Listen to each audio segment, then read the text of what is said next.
I'm Paul Perkins with the check of your eye weather. Through this evening, the higher chances of rain and isolated thunderstorms are over Kansas and far southern Nebraska as low pressure tracks across southern Kansas.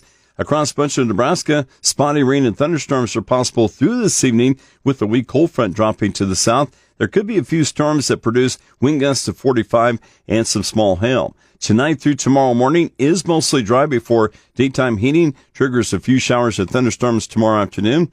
After highs in the low to mid 60s over northern Kansas and the low to mid 70s in Nebraska today, we'll see increased sunshine, warmer highs tomorrow into the low to mid 70s. With a ridge of high pressure expanding from the desert southwest to the plains, tomorrow night through Tuesday is mostly dry. Highs warm from the mid 70s to the low 80s Friday through Monday, into the mid to upper 80s by Tuesday. South winds increase from Mother's Day through Tuesday with the approach of low pressure.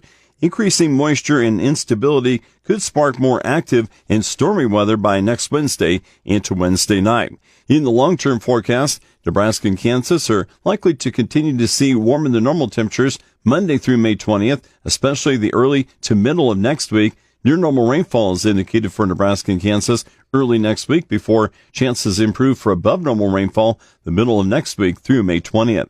Soil temperatures this morning at 7 and 4 inches deep for nearly all of Nebraska and Kansas in the mid to upper 50s. Soil temperatures as low as the low 50s were in the Panhandle and far western Kansas.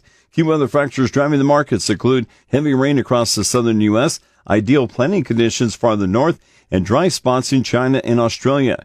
A sprawling storm affecting areas from the central Rockies into the southeast drifts eastward, with rain impacts persisting into next week across the eastern U.S. On top of what has already fallen, 5-day rainfall could reach 2 to 6 inches from southern Louisiana to the southern Atlantic coast. Heavy rain could extend into northern sections of Alabama, Georgia, and South Carolina. Additional rain across the Central Plains could total an inch in a few spots before ending for tonight through tomorrow. Many other areas farther north in the U.S. experience several days of warm, dry weather, helping with great conditions for planting. Warmer than normal air from the Pacific coast to the northern plains could briefly push temperatures to above 90 on the northern plains by early next week.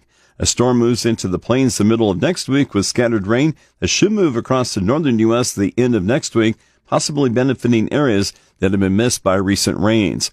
Across South Australia, drought is expanding eastward and could develop elsewhere with very little rain the next 2 weeks. Northern China that is dry expects increasing rainfall tomorrow and Friday before rain becomes spotty and light next week, possibly a negative impact for heading to filling wheat and emerging corn and soybeans. In the Black Sea region, widespread and much-needed rainfall for drier areas of the south and east continues through next week. Colder air spreading southward in the Black Sea region this weekend may slow crop growth. With the check of your ag weather, I'm Paul Perkins.